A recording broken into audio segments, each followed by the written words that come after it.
What's up, guys? Welcome back to the channel. In today's video, we got a 2013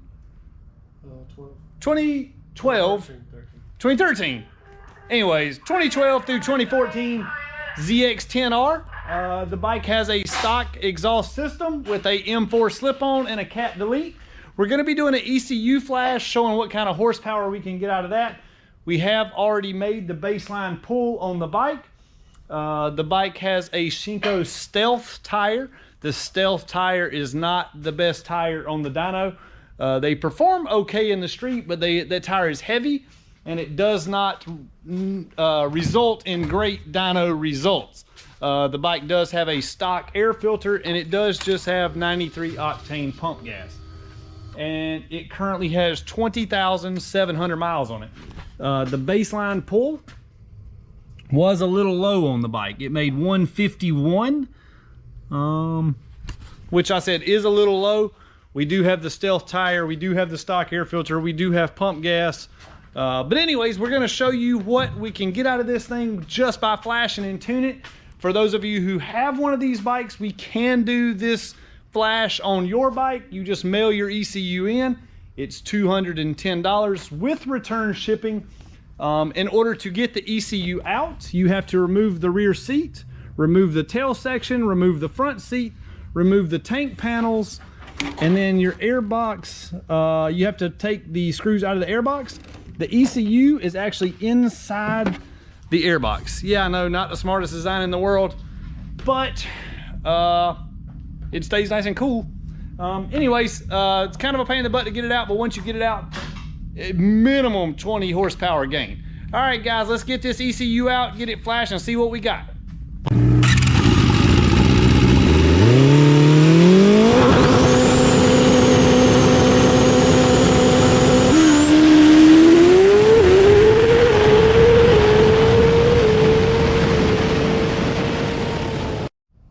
All right, guys, so we just got the flash done. We're about to fire it up and make the first pull with the new flashed ECU. See what kind of gains we get. One more thing I was going to point out too with the flash, not only do you gain horsepower, smoother driving around in cruising conditions, but you also get traction control memory. So in other words, if you turn the traction control off, turn the key off, turn the key back on, traction control is still off. You don't have to remember to turn it off every time. That is a feature that is like so nice. Once you get it, that is like my pet peeve with one of these things. Every time you get on it, you got to turn the traction control off if you're racing. And when you have the ECU flashed, you no longer have to do that. It all remembers it for you. All right, so let's fire this thing up and see how it does. Remember, M4 slip-on, stock air filter, and pump gas.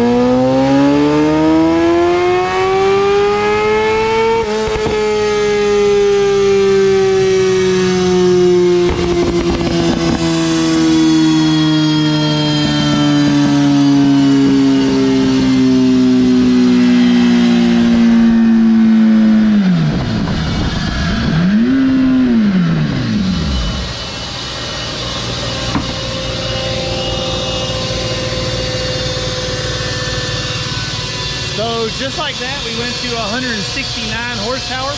The bike was too rich, meaning getting too much fuel. Hold on. All right, guys. So the bike was getting too much fuel. We're gonna adjust that in the tune now and get this thing dialed into making some more horsepower. I'm thinking at least 175. All right, guys. So I actually snuck and made a pull without you. So we were working on the air fuel curve, getting it dialed in, and I don't want to bore you to death just showing you dyno run after run after run. Anyways, we got it pretty well dialed in and it made 174 horsepower. So I was like, that's pretty good, but we got a Shinko tire and they don't do good. But either way, I'm like, man, we need some more horsepower. So anyways, I was like, let me check the air filter. I got it all apart. Come to find out, this is the original air filter that came in the bike. Look at this thing, guys. This thing is horrible. So anyways, we've got a Sprint F185 air filter. It is $239. It is a little pricey, but we're about to see what this thing is all about. So we're gonna be installing that and making another pull here in just 1 second. All right, guys, first pull with the Sprint air filter. Let's see what kind of gain we get.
Alright guys, so we just went from 174 horsepower to 177 horsepower, and now we've got to adjust our tune a little bit more because it has leaned it out and made it a little lean.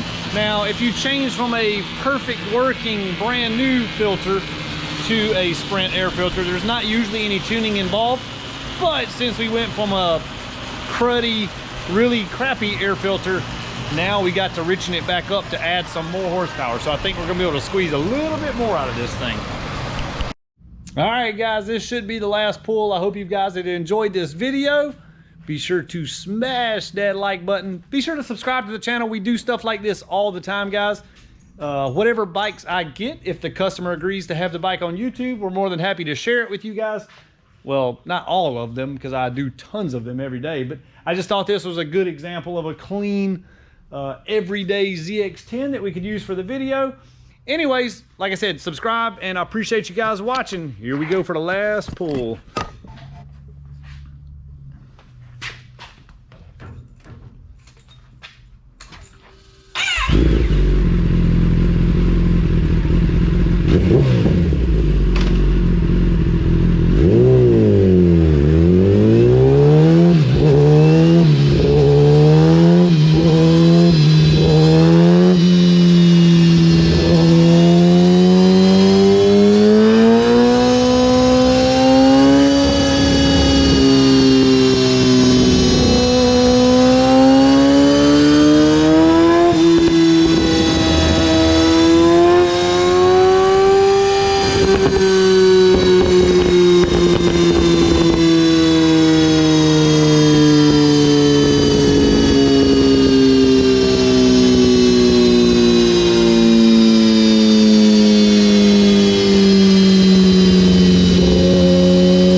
guys, so we hit the 180 mark, which is not record breaking on one of these bikes, but it is very solid. Remember, this bike started with 154 horsepower. So I'm gonna pull up the dyno run from the very first pull to the very last pull, and I'm gonna show you guys what the actual gains were. These are huge gains. So keep in mind, like I said, we do sell these ECU flashes through the mail. You can basically 210 bucks, mail your ECU in. I ship it back to you, send it back out the very same day that I do get it. So we went from 180, or from 151 to 180. And you can see here, we went from 145 to 173 horsepower. So that's almost 30 horsepower right there, guys, in the high RPMs, where the factory bike has like a governor on it and it's pulling power. We put all the power back in it, tuned it to get the most out of it. The Sprint air filter increased our airflow. We ended up picking up from 174 to 180 by changing from the old cruddy air filter to the new Sprint air filter. All right, guys, if you got any questions, feel free to hit me up on Instagram or comment in the video below. All right, guys, have a good one. See ya.